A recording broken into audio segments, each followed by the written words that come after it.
Hi everyone, this is Michael Uriarty or Dr. Mike, and this is episode 16 of Technique Talk, the MYK System, and more. Today we're going to get in and talk about Chemo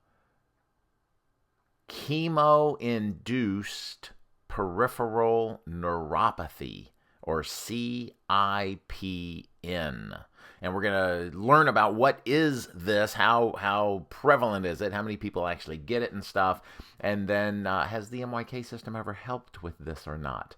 So, let's dive in.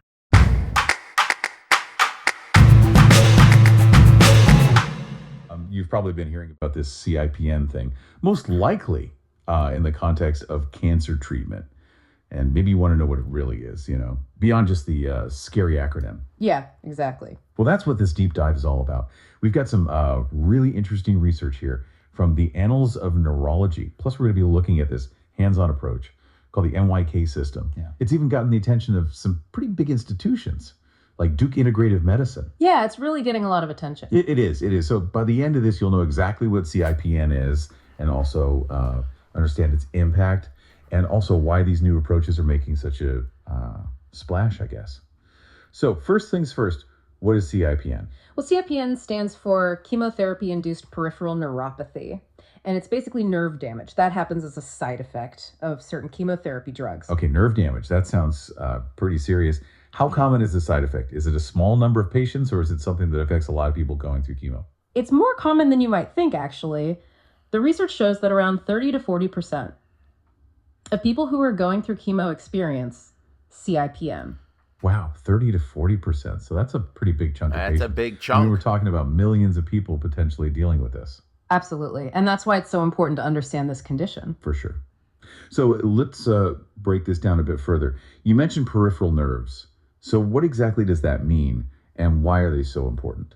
Well, think about your nervous system as like a communication network, right? With your brain and spinal cord being the central hub. Peripheral nerves are like the wires that extend from that central hub out to your arms and legs, hands and feet. Okay, so they're like the ones that are furthest away from central control. Precisely. And that's why the symptoms you see often show up in hands and feet first. Okay, that makes sense. Now, when we talk about symptoms, what should people be on the lookout for? I know I've heard some people describe numbness in their extremities. Yeah, numbness is definitely common. But it's just one symptom, really. CIPN can cause a whole range of sensory issues. Oh, wow. Yeah, from tingling and prickling to, sharp burning pain. Oh, so it sounds like those damaged nerves are sending all sorts of messed up signals. Yeah, that's a good way to put it. All right, so, and I just want to say, the MYK system, we get very, very, very good results with just peripheral neuropathy. So peripheral neuropathy, numbness, tingling, burning, shooting, stabbing, pins and needles type pain, pretty much anywhere. We have gotten very, very good, consistent, repeatable results of getting rid of that.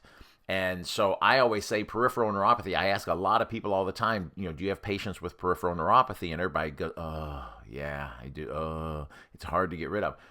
It's not. With the MYK system, because we're targeting the nerves on a specific pathway, we tend to get very, very good results. Okay, we're going to jump back in. Nerves are like finely tuned instruments, right? Well, CIPN just throws those instruments out of tune, creates this cacophony of unpleasant sensations. I gotcha. So these symptoms, I assume they can vary in how bad they are. Absolutely. Some people experience mild discomfort, but for others, it can be, really debilitating. And in some cases, the symptoms actually get worse after chemo ends. Oh, wow. That's not good. Yeah, it's called coasting. It's like you're sailing towards recovery, right? Yeah. And then suddenly you get hit by this wave of worsening symptoms. That's got to be frustrating, to say the least. Yeah, it's a big challenge. And it really emphasizes the need for better treatments, ones that address the root of the problem. For sure. So let's get into that. Why do certain chemo drugs cause this nerve damage in the first place? Is this something that is inherent to all chemo drugs? Well, not all chemo drugs cause CIPN, but many of them do. And it's fascinating how each drug kind of affects the nervous system in a unique way. Oh, interesting. Can you give us an example of how these different drugs cause this damage? Sure. Let's take platinum-based drugs, for instance. They act like these little assassins. They get into the nerve cells and they disrupt their DNA. Oh, wow. Yeah, they basically prevent the nerve cells from functioning properly. So it's like a direct attack on the nerve cells instructions, right? Exactly. Then you have taxanes, which disrupt the internal transport system within the nerves themselves. Imagine a train, right? Carrying supplies along the nerve tracks. Taxanes basically derail that train, causing all sorts of dysfunction. Okay, so that disruption Yeah, is what leads to the numbness, pain, and all the other symptoms. precisely. But here's where it gets even more interesting. Even targeted therapies, which are supposed to be more precise, in their attack on cancer cells, can sometimes cause CIPN. Really? So even when they're trying to be so specific, there's still a risk of damage. It just goes to show how complex this whole issue is. Different drugs, different mechanisms, and they all contribute to this widespread problem of CIPN. So we've got this whole web of nerve damage caused by these different chemo drugs, and millions of people are potentially suffering from the consequences.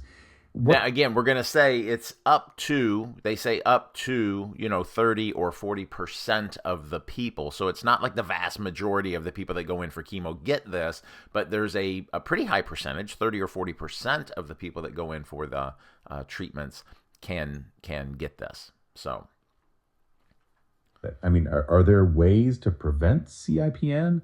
Or is it just something patients have to live with as a side effect? Well, unfortunately, the Annals of Neurology review doesn't paint a very optimistic picture. Currently, there are no proven preventative treatments for CIPN. So there's really nothing someone can do if they're going through chemo to lower their risk. Not in terms of proven methods, no. And most of the current treatment options focus on managing the symptoms rather than actually fixing the damage. So it's more like playing catch up with the pain, but not really getting to the root of the problem. Exactly. And that's where innovative approaches like the MYK system come into play. It's a whole new way of thinking about CIPN treatment. Ah, yes, the MYK system. This is where things get really interesting, right? Because this isn't like your typical medication or even standard physical therapy. Right. The MYK system takes a very different approach. It focuses on muscle manipulation to rebalance the nervous system. Muscle manipulation. So we're talking about hands-on therapy here. yes. Not drugs. Exactly. Correct. And the results, especially with CIPN patients, have been really remarkable. Okay, I'm intrigued. Tell me more about these results.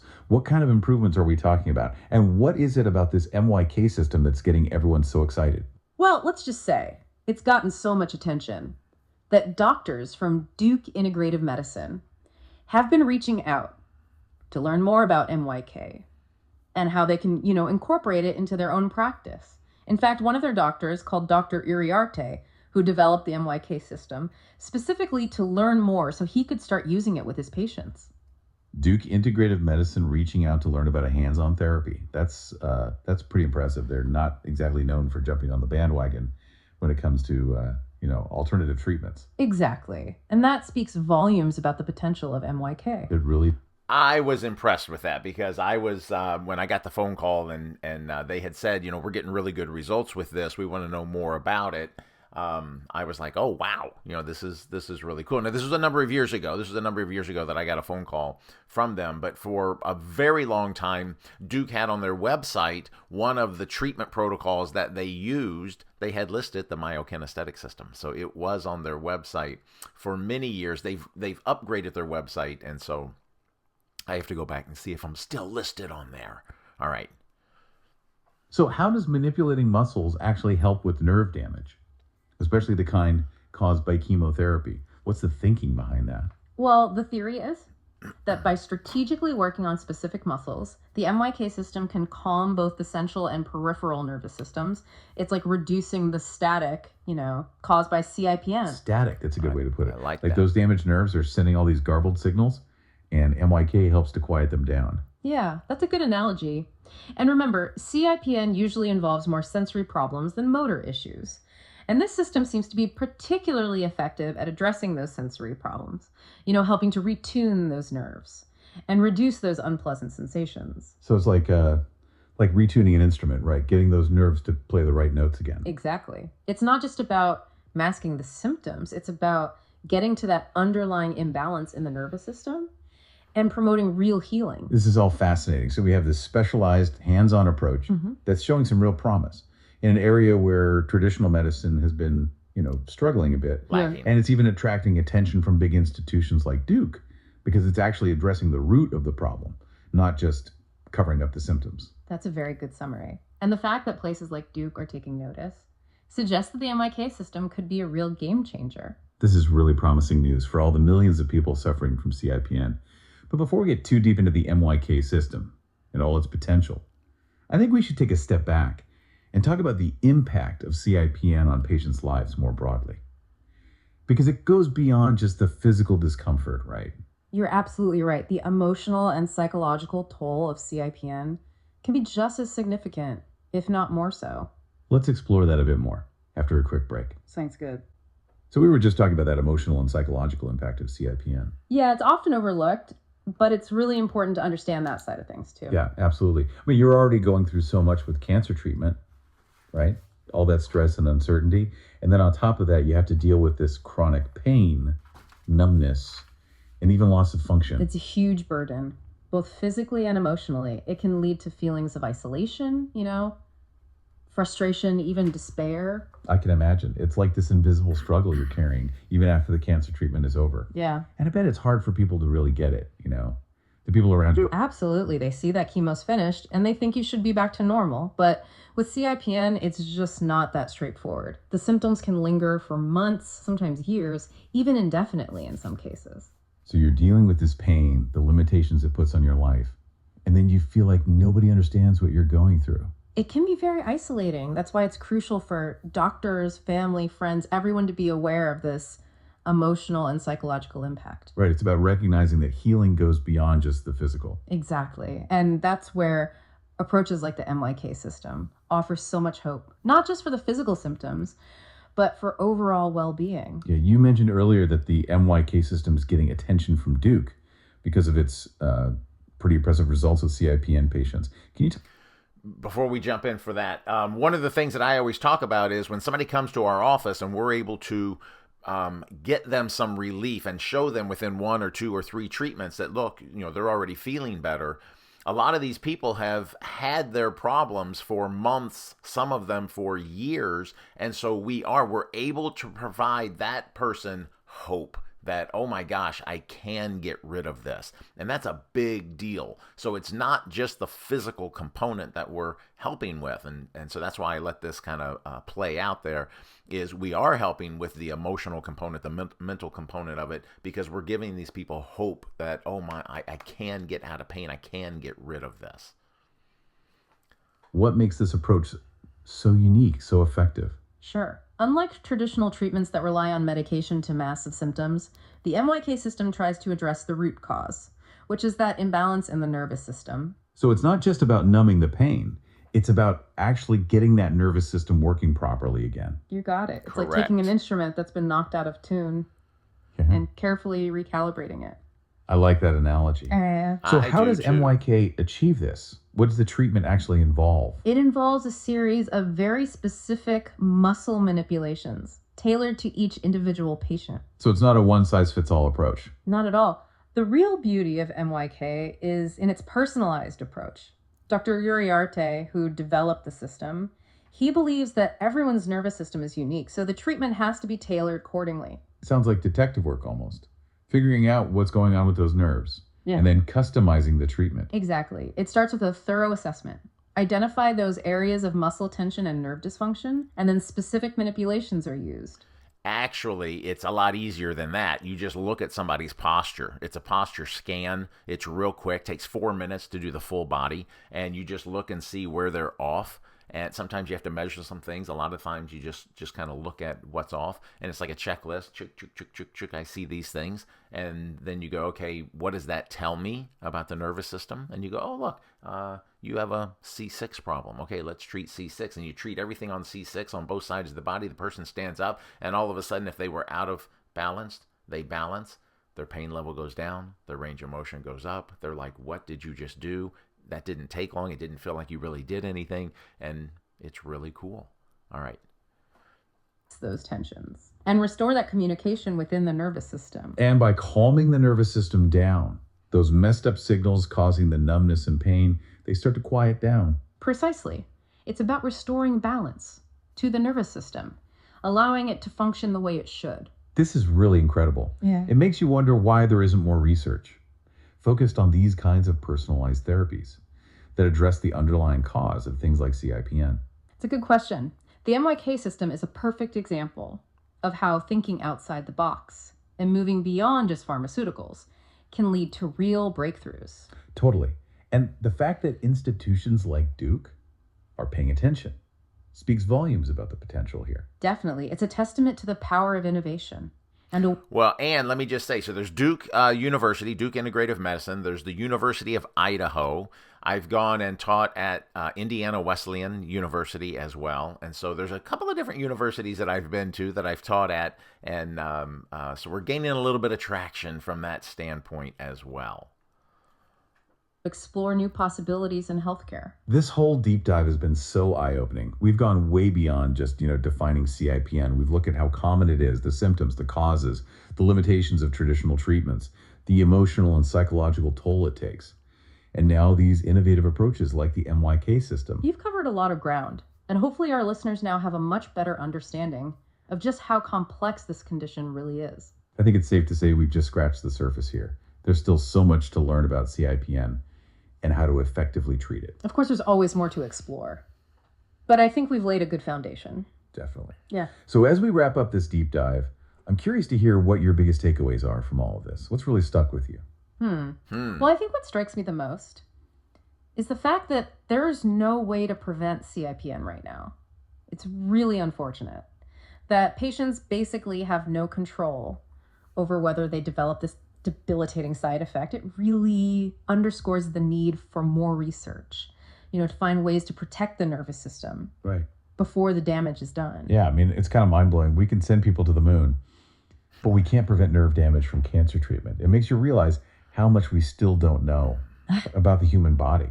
Right. And how to protect it from the side effects of these powerful therapies. Another important takeaway for me is the importance of integrated, holistic approaches to treatment.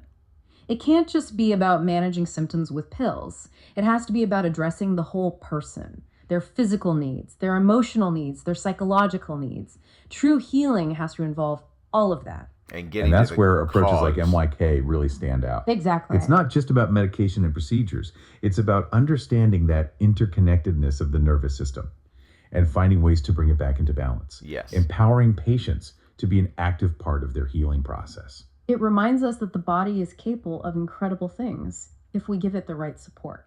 And speaking of support, I think we have to acknowledge the resilience of people living with CIPN. They're dealing with so much. The pain, the emotional burden, the limitations it puts on their lives, yet they keep fighting. They keep looking for new options. Their strength is inspiring. It really is. It gives me hope that as we learn more about CIPN, we'll be able to offer even better support and treatment. Agreed. So for our listeners out there, here's a final thought to consider.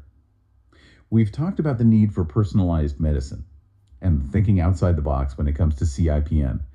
What if we shifted our focus from treating the damage after it happens to strengthening the nervous system before chemotherapy even begins? Ooh. What if we could help those nerves withstand the effects of those powerful drugs? I like That's that. a really interesting idea. It's a bit of a paradigm shift, but I think it's worth exploring. It aligns with the increasing emphasis on preventative medicine in general. Right. Instead of reacting to problems, we try to prevent them in the first place. Exactly. That's a great point, because what if we were able to balance the body, which would then balance the nervous system? And if the nervous system is balanced, the body's going to function the way it's supposed to function, which means it's going to be stronger. It's going to have a better ability to fight off any potential problems. And so that is I thought that was a great thing that Albert and Irene just came up with, my AI counterparts. All right, let's keep going. A couple more minutes. Something like CIPN, which can have such a lasting impact, prevention becomes even more crucial. We're challenging that assumption. That nerve damage from chemo is just inevitable. Empowering patients to believe that they can protect their nervous system. Even when facing such aggressive treatments. It's a powerful shift in perspective. From fear and resignation to hope and possibility. Exactly. And while more research is definitely needed, it's encouraging to see these new ideas emerging. It feels like we're on the verge of a major breakthrough in how we understand and treat CIPN. Maybe someday we'll look back and see this. as the moment things really started to change for the better. I'm optimistic. With continued research, innovation, and most importantly, listening to patients, I think we can make significant progress. Well said. And thank you for sharing your expertise with us today. This has been a really enlightening conversation. It's been a pleasure. I hope our listeners have gained a deeper understanding of CIPN and a sense of hope for the future. Absolutely. And to everyone listening, thank you for joining us on this deep dive into the world of CIPN. Remember, knowledge is power. And the more we understand about this complex issue, the better equipped we are to advocate for ourselves and our loved ones. Stay curious, stay informed, and keep searching for those answers. We'll see you next time on The Deep Dive. Yeah, it's pretty amazing to think about what might be possible, especially for people who are, facing a CIPN diagnosis. Maybe instead of it being this scary side effect, we can actually, help people protect their nerves. Absolutely. The more we understand about how to strengthen the nervous system, the better we'll be able to, face those challenges. We've talked about the physical and emotional effects of CIPN, but there's a whole community of people living with this, right? Every single day. What advice would you give to someone who's just been diagnosed with CIPN? What resources or support systems should they look for? Well, I think the most important thing is don't be afraid to ask questions. Talk to your doctor, do your research, and connect with other people who are going through the same thing. There are some great online support groups and resources specifically for CIPN patients. You're not alone in this. Yeah, just knowing that you're not alone can make a huge difference. Definitely. And don't forget about the power of advocacy. The more we talk about CIPN, raise awareness, the more research funding we can get, and the closer we'll be to finding better treatments and prevention strategies. And don't forget, we have gotten very, very good results with the MYK system in treating this, so seek out an MYK practitioner to see if that wouldn't help. I love that. This deep dive has been quite a journey, and I feel like we've all learned so much about CIPN. Me too. It's been great exploring all of this with you. And to everyone listening, thank you for joining us on this deep dive into CIPN. Remember, knowledge is power, and the more we know about this complex condition, the better we can advocate for ourselves and our loved ones. So stay curious, stay informed, keep asking those important questions, and we'll see you next time on The Deep Dive on The Deep Dive. All right, I thought that was pretty good. Albert and Irene did a good job today, I thought. And so I learned quite a bit about chemo induced peripheral neuropathy that I didn't know before. And hopefully you guys got something out of that. But the main part of that is there is something that can be done because the MYK system does help with this. So hopefully you got something out of this video today, out of this podcast. And if you made it this far, smile.